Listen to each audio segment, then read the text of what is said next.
No coração pulsante do Hospital de São Sebastião, em Lisboa, onde o cheiro de desinfetante se misturava ao salgado do Tejo que invadia pelas janelas entreabertas, Maria gritou com uma fúria que ecoou pelos corredores como um fado rasgado e sem misericórdia. Você acha que isso é um jogo, Ana? Uma dança de São João onde se erra o passo e se ri? Este é um hospital, não uma tasca de alfama onde se bebe vinho e se esquece o mundo. Seus olhos, castanhos como o cacau amargo das confeitarias da Baixa, faiscavam de raiva, mas por baixo daquela armadura de autoridade, algo tremia, um segredo que latejava como o coração de um toureiro ferido na arena de campo pequeno. Ana, com o uniforme azul colado à pele suada pela correria do turno da noite, parou no meio do gesto de ajustar o soro de um paciente idoso. Seus cabelos pretos, curtos e rebeldes como as ondas do Oceano Atlântico batendo em Cascais, caíam sobre a testa. Ela ergueu o queixo, os lábios tremendo não de medo, mas de uma dor antiga que Maria acabara de cutucar como uma navalha afiada.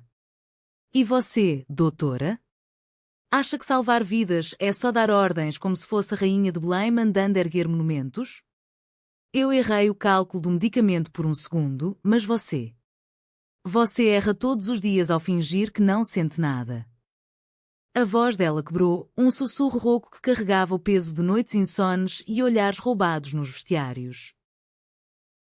O corredor, iluminado pelas lâmpadas frias que contrastavam com a luz alaranjada do sol poente infiltrando-se pelas vidraças, pareceu congelar. Enfermeiros e pacientes em macas viraram cabeças, murmurando como o vento nas ruelas de moraria.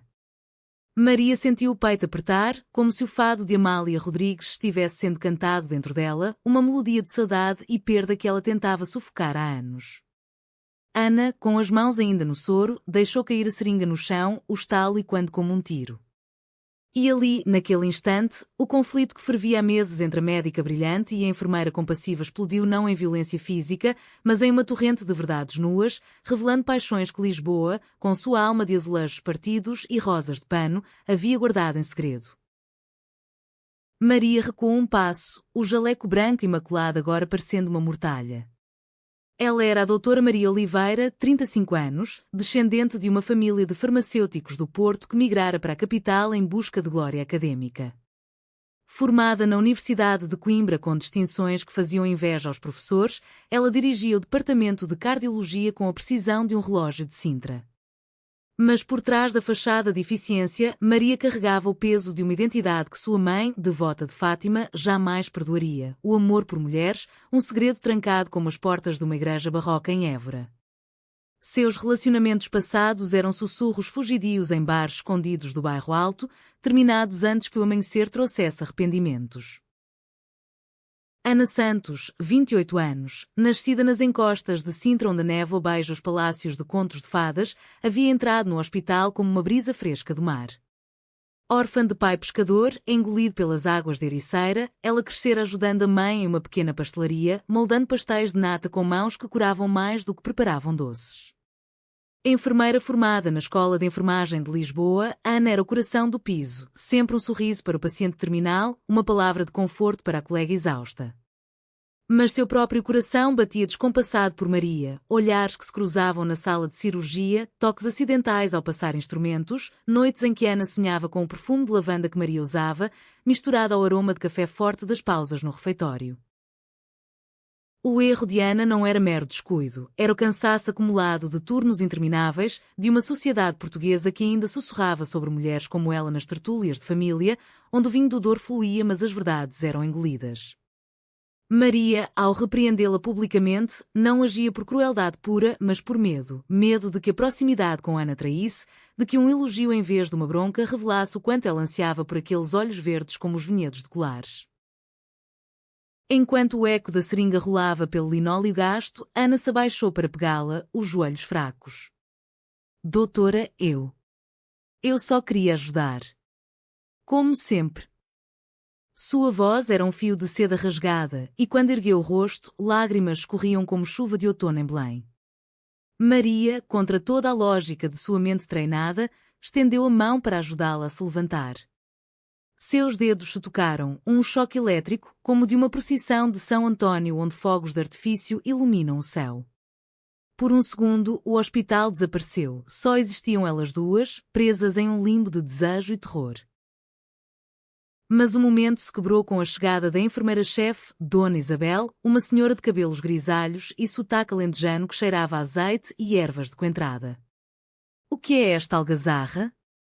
Aqui não é circo da Sé. Ela separou as duas com um gesto firme, mas seus olhos astutos captaram o ar carregado, como de uma tempestade se formando sobre o castelo de São Jorge.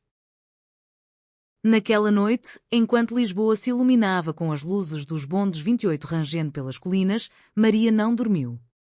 Em seu apartamento modesto no Chiado, cercada por livros de medicina e vinis de fado, ela revivia a cena. O toque de Ana queimava em sua palma.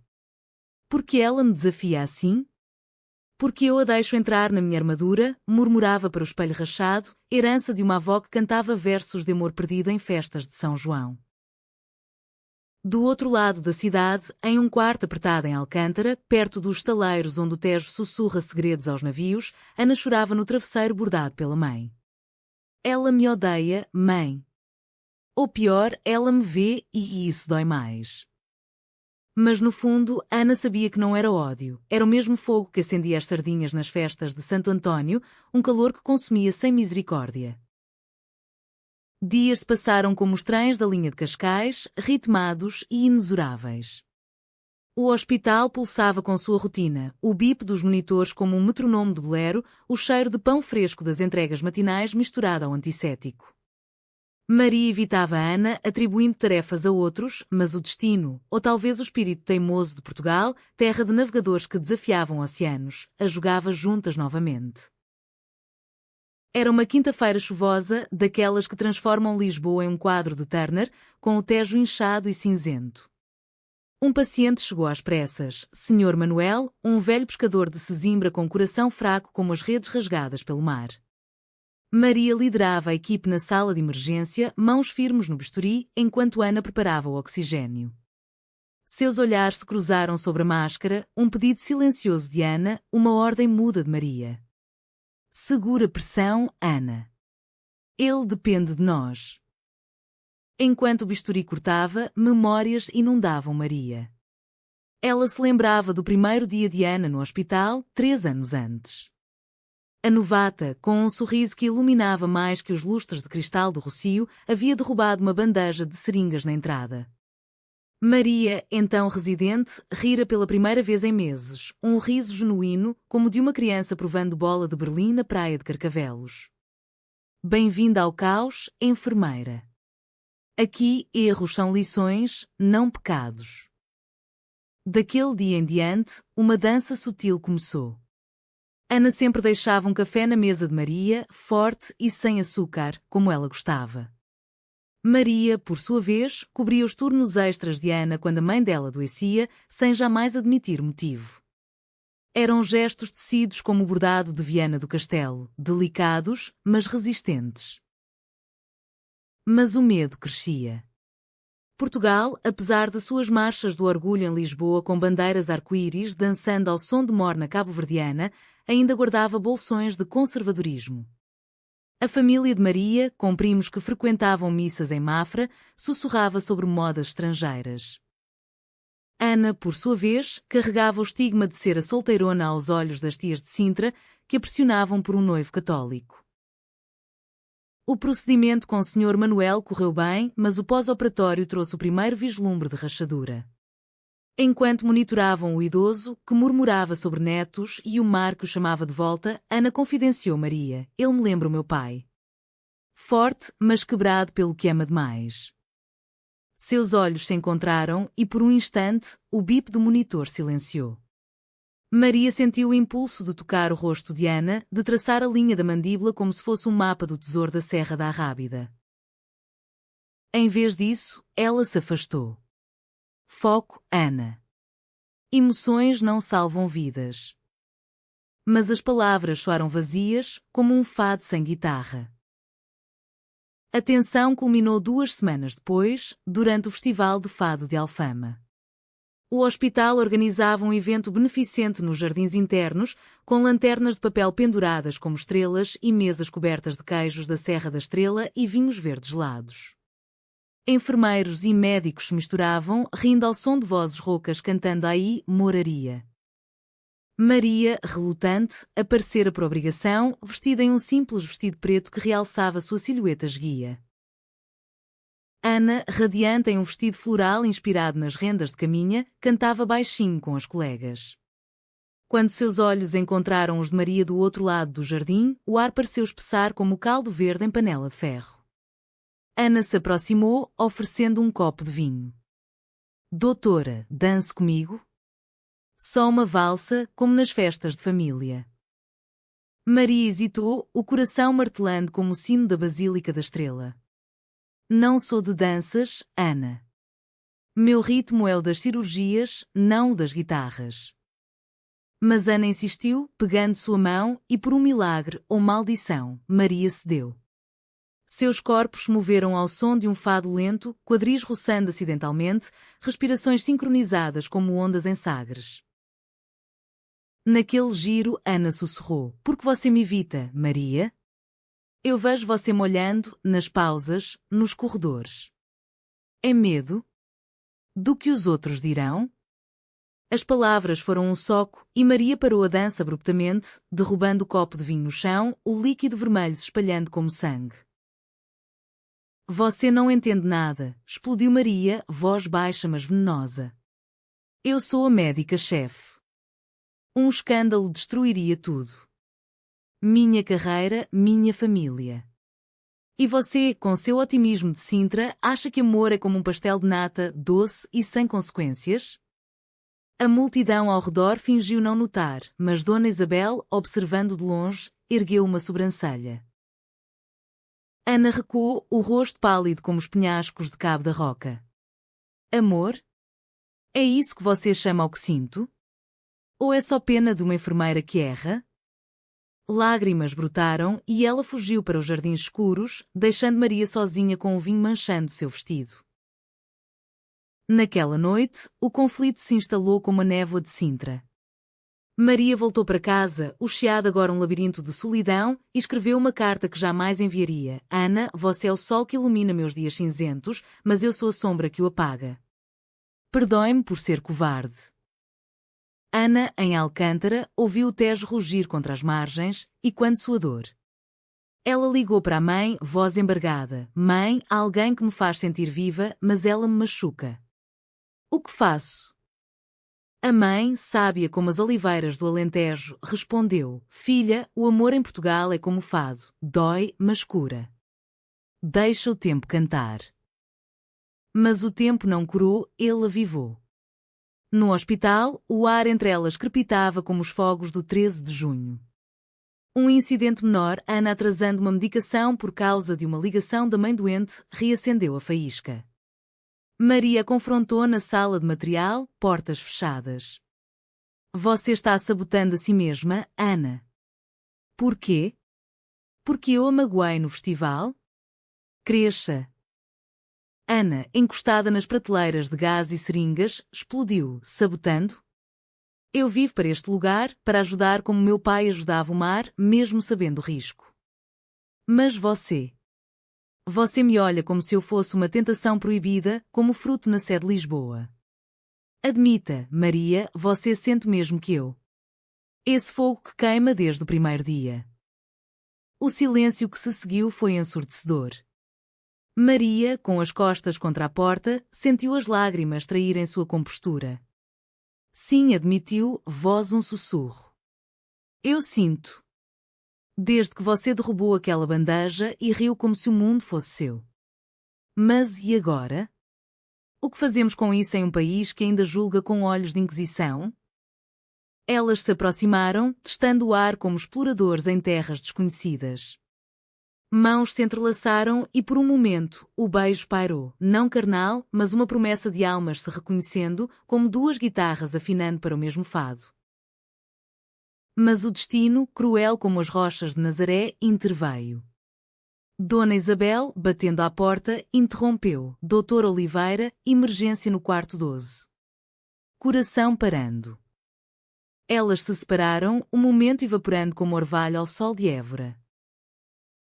O paciente era a Sra. Rosa, uma viúva de 62 anos de Belém, com enfisema agravado por anos fumando cigarros enquanto ouvia rádio fado.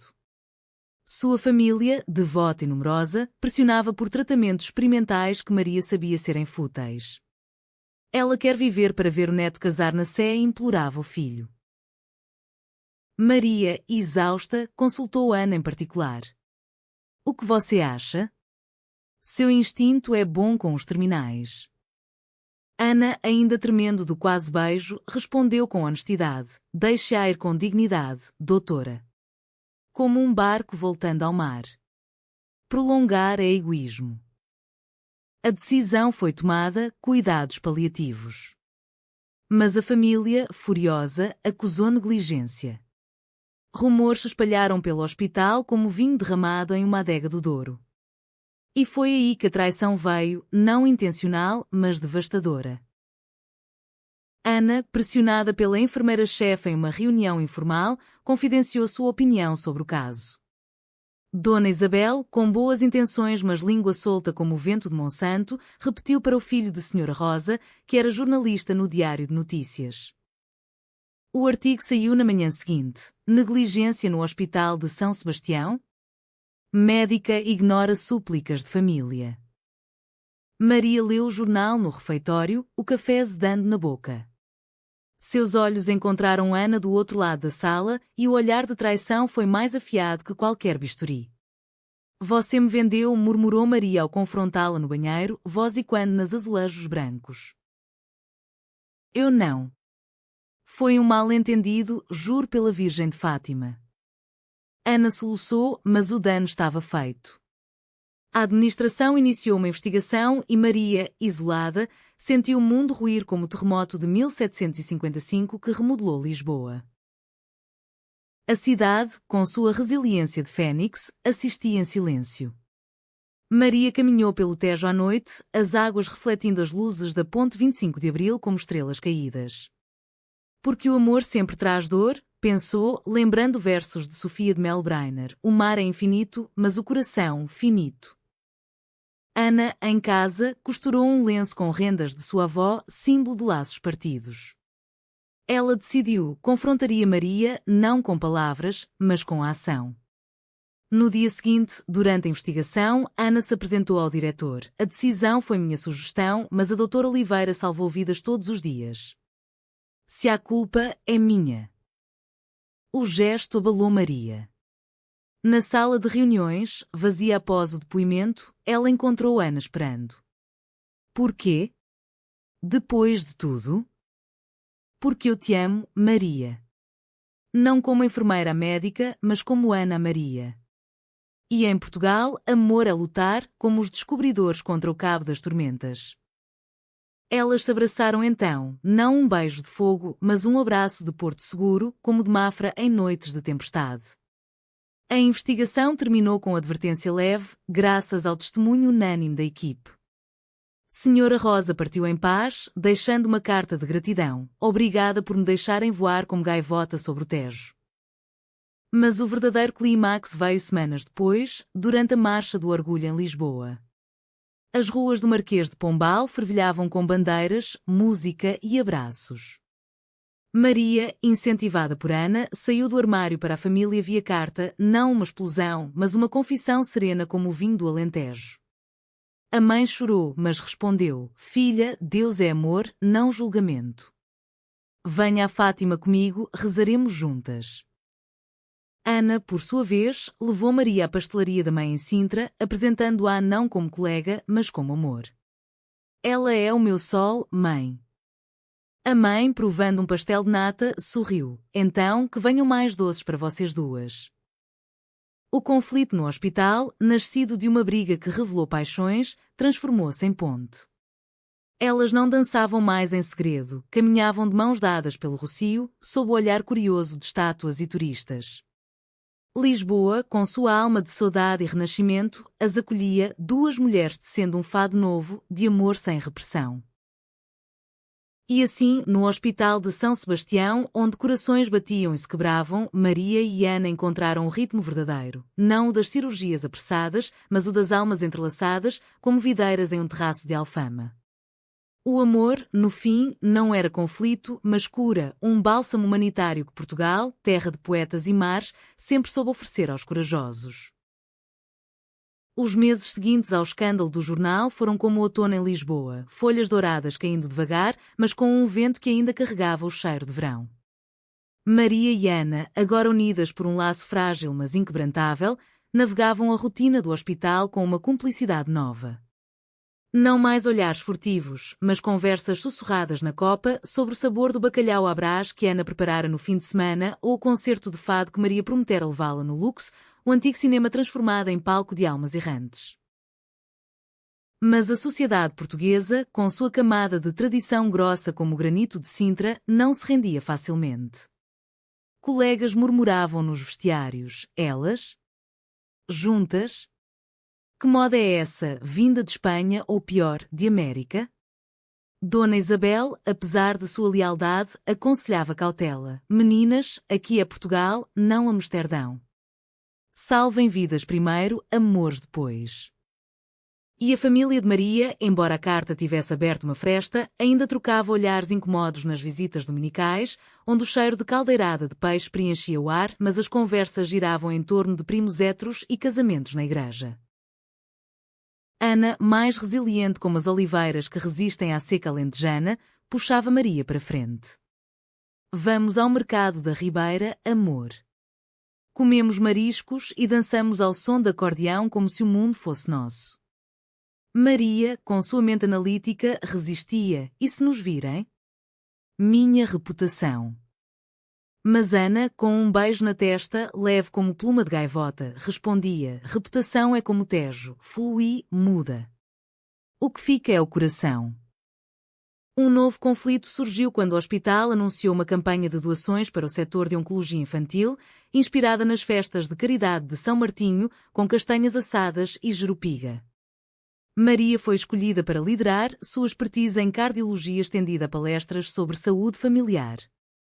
Ana, animada, sugeriu envolver a comunidade lisboeta. Vamos aos bairros, ao bairro Alto, à Moraria. Contamos histórias, não só estatísticas. A ideia era brilhante, mas colidiu com o ego de Dr. Rui, o cirurgião ortopédico, um homem de bigode farto e sotaque madeirense que via as mulheres como auxiliares, não líderes. Deixem isso comigo, Dr. Oliveira. Vocês duas. Bem, foquem no que sabem, curativos e corações partidos. O tom era jocoso, mas cortante como faca de cozinha em cebolas para sopa da pedra.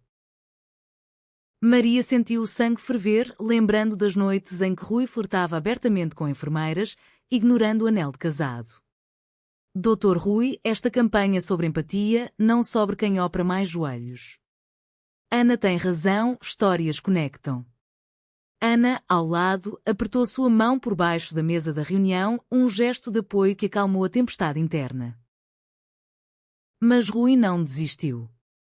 Dias depois, ele vazou para a imprensa local uma versão distorcida, conflito interno no hospital, médica lésbica prioriza agenda pessoal sobre doações. O artigo, publicado no Correio da Manhã, era veneno disfarçado de notícia, mencionando fontes anônimas e insinuando favoritismo na promoção de Ana à supervisora júnior. O hospital ferveu. Pacientes fofocavam nas salas de espera, comparando ao escândalo de um padre de Alcochete anos antes. Maria, chamada ao diretor, defendeu-se com dignidade. Meu orientação não define minha competência. Pergunta aos pais das crianças que salvei. Mas por dentro, o medo retornava, o mesmo que a fizera reprimir seu amor por Ana no início. Ana, devastada por ser o fantoche na narrativa, confrontou Rui na garagem do hospital, sob a chuva fina que lavava as ruas de Lisboa como lágrimas de saudade. Porquê, doutor? Inveja? Ou medo de que duas mulheres mostrem o que um homem não pode? Rui, encostado em seu carro importado, riu amargamente. Medo? Eu? Vocês são o futuro, Ana. Eu sou o passado, e o passado luta sujo. A briga não foi física, mas verbal, um duelo de palavras afiadas como as espadas dos mosqueteiros em exposições do Museu Militar. Ana saiu tremendo, mas fortalecida. Ela correu para Maria, encontrando-a no terraço do hospital, olhando o Tejo ao pôr do sol, onde barcos de cruzeiro deslizavam como sonhos. Ele nos ataca porque nos teme, disse Ana, abraçando Maria por trás. Mas nós somos mais fortes. Vamos contra-atacar com amor, a campanha vai acontecer com nossas vozes. Maria virou-se, os olhos vermelhos de noites insones, estudando relatórios para se defender. E se perdermos tudo? O emprego, a família. Então perdemos juntas. Como em um fado de parceria. Elas ficaram ali, sob o céu que se tingia de laranja como os azulejos da estação do Rocio, planejando. A campanha se transformou em algo maior, não só doações, mas um festival no Terreiro do Paço, com fado infantil, desenhos de crianças e palestras de sobreviventes. Ana organizou os voluntários dos bairros, Maria as credenciais médicas. O evento foi um triunfo. Centenas compareceram, comendo bifanas quentes e bebendo sumo de laranja de Algarve, enquanto vozes jovens cantavam adaptações de fado sobre coragem. Uma menina de 8 anos, careca de quimioterapia mas olhos brilhantes, entregou a Maria um desenho, 2 mulheres de mãos dadas, salvando corações com varinhas mágicas. Vocês são minhas heroínas, disse ela. Rui, forçado a participar, viu o erro de seu veneno. Ele se aproximou de Ana após o evento, voz baixa, perdão. Eu? Tenho uma filha com leucemia. Medo de perder relevância. Ana, generosa como o pão de Mafra, perdoou. Todos sangramos, doutor. Cure-se com honestidade. Naquela noite, Maria e Ana caminharam pela Baixa reconstruída, mãos entrelaçadas abertamente. Um acordeonista tocou Grândola, Vila Morena, hino de liberdade, e elas dançaram na rua, rindo como se o mundo fosse uma festa de São Pedro. Mas o humanismo da história não parava em vitórias fáceis. A mãe de Maria, Dona Teresa, chegou de surpresa de Porto, carregando uma travessa de tripas à moda do norte. Eu li os jornais, filha. Mas vi as fotos do festival. Você não é erro, é luz. O abraço foi apertado, cheirando a vinho de Porto e lágrimas salgadas.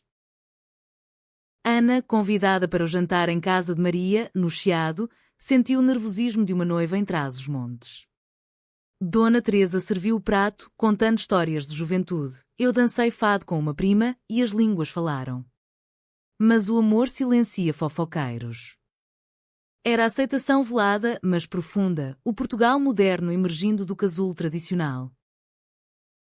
O inverno chegou a Lisboa como um manto de névoa, envolvendo as 7 colinas em um abraço úmido e melancólico, reminiscentes das baladas de fado que ecoam nas tabernas de Madragoa.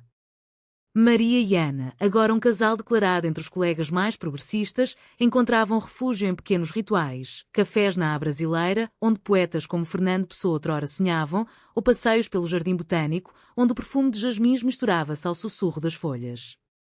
Mas sob a superfície de felicidade, rachaduras se formavam, não de fora, mas de dentro, como as falésias erudidas pelo Atlântico em Ericeira. Maria, promovida a coordenadora de projetos sociais após o sucesso da campanha, mergulhava em trabalho com fervor maníaco. Relatórios até altas horas, reuniões com patrocinadores de vinho do Dão, visitas a escolas em Chelas para palestras sobre saúde mental LGBTQ+. É pelo bem maior justificável a Ana, que esperava com jantares frios de sardinha assada. Mas Ana via o esgotamento nos olhos de Maria, olheiras como sombras de nuvens sobre o mosteiro dos Jerónimos. Você se perde no hospital, amor, disse Ana uma noite, enquanto preparava um chá de hortelã colhido no mercado de Campo de Ourique. Lembra do que dissemos? Equilíbrio, como vinho tinto com água. Maria, curvada sobre papéis, rebateu, equilíbrio? Em Portugal, mulheres como nós lutam o dobro. Se eu parar, voltam os ruído mundo. O conflito interno de Maria era um abismo, o medo de falhar não só como médica, mas como pioneira. Sua terapeuta, uma senhora de Setúbal com sotaque suave como mariscos frescos, alertava: amor não é troféu, doutora. É espelho. Veja se reflete quem você é. Mas Maria, teimosa como as cabras de Monsanto escalando rochas, ignorava. Ana, por sua vez, enfrentava sua própria batalha. Sua mãe, Dona Luísa, adoecera com uma pneumonia recorrente e quando a fragilidade do pai perdido no mar. Viagens semanais a Sintra drenavam sua energia e o hospital, sentindo a ausência, atribuía turnos extras a novatas.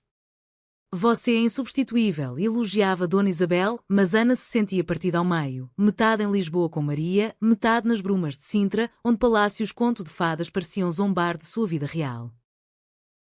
O estopim veio durante Natal, época de filhós e rabanadas, quando famílias se reuniam em mesas cobertas de laços de fitas. Maria planejava uma ceia íntima, só elas duas, com peru assado e vinho espumante de bairrada, seguido de uma missa na Sé, um gesto conciliador para a mãe devota. Mas Ana recebeu o chamado, mãe piorou. Venha, filha. Maria, compreensiva no início, ofereceu, vou com você. Sintra no Natal é mágica, com luzes nos penhascos. Mas o dever chamou, uma conferência em Coimbra sobre cuidado em saúde, irrecusável para sua carreira. Vá sozinha, amor. Eu te alcanço amanhã. Ana partiu, coração pesado como as malas de imigrantes no cais do Sodré. Em Sintra, sob chuva que tamborilava nos telhados de palha, Dona Luísa piorou durante a noite. Ana, ao telefone com Maria, soluçou, ela pergunta por você. Diz que quer conhecer a mulher que roubou minha filha do mar. Maria, no trem para Coimbra, sentiu culpa corroer como vinagre em ferida. Eu devia estar aí. Maldito trabalho. A discussão explodiu via mensagens, frias como o vento do norte. Você escolhe sempre o hospital, Maria. Eu sou segunda opção? E você? Foge para Sintra toda vez que algo aperta. Palavras como facas, cortando o laço que julgavam indestrutível. Dona Luísa estabilizou, mas o dano em Ana era profundo. De volta a Lisboa, ela pediu espaço, uma semana, amor. Para respirar, como o Tejo precisa de maré baixa. Maria concordou, mas o vazio foi insuportável. Ela vagou pelo bairro alto, entrando em um bar de fado onde uma cantora de cabelos ruivos entoava estranha forma de vida. As letras acertaram como setas, amor é uma forma estranha de vida. Que me leva à loucura.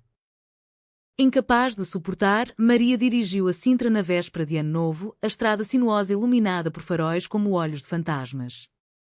Chegou à casa de Dona Luísa ao amanhecer e exausta, com um ramalhete de estevas, flor símbolo de Portugal, resistente e selvagem. Ana abriu a porta, olhos inchados, mas ao ver Maria, o gelo derreteu. Você veio. Elas conversaram na cozinha, com chá de camomila e pastéis de nata mornos. Eu errei, admitiu Maria. O trabalho é minha armadura, mas você é minha casa. Sem você, sou nomade sem porto. Ana, tocando sua mão, confessou, e eu fus para cá porque Sintra é seguro, mas Lisboa, você, é o risco que vale. Vamos devagar, equilibrando como uma dança de pauliteiros. O Ano Novo as encontrou no terraço da Quinta da Regaleira, fogos explodindo sobre o Palácio da Pena como promessas. Elas brindaram com espumante, jurando presença. Maria reduziria horas, Ana delegaria cuidados à mãe a uma rede de apoio local. Mas o humanitarismo se entrelaçava ao pessoal. No hospital, inspiradas pela reconciliação, elas iniciaram um grupo de apoio para casais LGBTQ+, na saúde, modelado nas tertúlias alentejanas, conversas honestas ao redor de uma mesa. Enfermeiros gays de Beja compartilhavam histórias de rejeição familiar, médicas trans de Faro falavam de transição em terra conservadora. Somos como um mosaico romano de Milreu, dizia Maria. Pedaços diferentes, mas bela tapeçaria. Uma sessão mudou tudo. Um jovem residente, João, confessou depressão por pressão para agir hétero em família madeirense. Ana, com empatia de quem perdeu o pai, o abraçou. O mar não julga ondas, porque humanos julgariam? João, tocado, doou anonimato para a oncologia infantil, perpetuando o ciclo de bondade. A primavera irrompeu em Lisboa com a ferocidade de um touro em Salvaterra de Magos, pétalas de laranjeira caindo como confetes nas festas de São Jorge. Maria e Ana, fortalecidas pela trégua natalina, floresciam, viagens de fim de semana a Óbidos, o Vila Literária onde livros se empilhavam como fortalezas, ou piqueniques no Parque Eduardo VII, com queijos de azeitão e conversas sobre sonhos. Maria sonhando clinicar em aldeias remotas do interior, Ana ansiando por uma família, talvez a adoção, em um Portugal que abria portas devagar. No hospital, o grupo de apoio crescia, atraindo pacientes além de staff. Uma senhora de 70 anos, Dona Elvira de Alvalade, juntou-se, viúva que descobrira amor por uma amiga de juventude, agora perdida para o Alzheimer. Eu reprimi por décadas, contava ela, voz trêmula como folhas em brisa de Monsanto. Agora, no fim, quer viver sem arrependimentos. Maria e Ana mediavam, tecendo empatia como tapeçarias de bordados de Vila do Conde.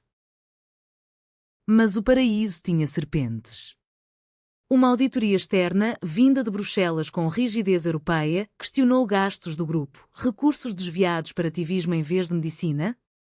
O inspetor, um homem seco de fato cinza, ignorava o contexto português, como o Estado Novo sufocara liberdades, deixando cicatrizes em gerações. Maria defendeu o projeto com paixão, saúde é holística, como a dieta mediterrânea, corpo e alma. Ignorar o emocional mata mais que doenças.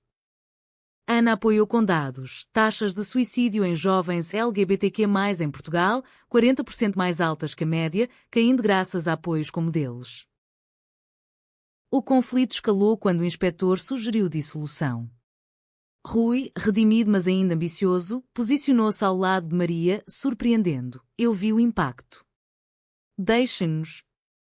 Mas Dona Isabel, pragmática, alertou. Cuidado, meninas. União Europeia dá euros, mas cobra com regras. A briga interna veio de onde menos esperavam, a mãe de Ana.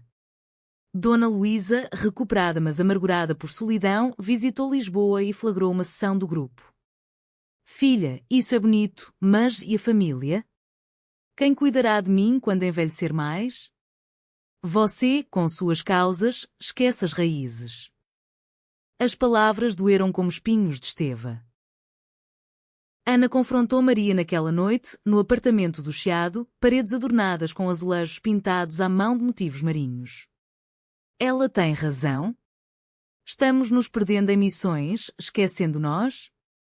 Maria, cozinhando um cozido à portuguesa, homenagem às raízes compartilhadas, rebateu, raízes são portáteis, amor. Como o fado, que viaja mas fica na alma. A discussão durou horas, vozes subindo como vapor da panela, até que Ana quebrou. Eu quero um futuro, Maria. Filhos, talvez. Não só salvar o mundo. Maria, tocada, revelou seu medo mais profundo. Eu também. Mas e se o mundo nos rejeitar? Como rejeitou minha prima, que fugiu para Amsterdã por amor similar. Elas choraram juntas, abraçadas no chão de azulejos frios, prometendo, o grupo sobreviveria, mas o pessoal viria primeiro. Ana visitaria Sintra mais, Maria planejava uma viagem à família em Porto, apresentando Ana formalmente. A auditoria terminou favoravelmente. O inspetor, sensibilizado por histórias como a de Dona Elvira, aprovou com elogios. Vocês têm alma latina, Bruxelas precisa disso. O grupo expandiu, incorporando arte, oficinas de azulejo com temas de aceitação, pintados por pacientes. Em um workshop, Dona Elvira criou um painel, duas figuras femininas entrelaçadas em ondas do Tejo, com legenda Amor Sem Fronteiras. Ela o doou ao hospital, inaugurada em cerimônia com fado de Marisa. Maria discursou, em Portugal, onde mares unem continentes, que nossos corações unam almas. O verão de 2025 chegou abrasador, como o sol de Évora queimando vinhedos, transformando Lisboa em um caldeirão de turistas e locais fugindo para praias de Cascais. Maria e Ana, no auge de sua harmonia, planejavam férias em Sagres, terra de príncipes navegadores, onde o vento levava promessas de horizontes.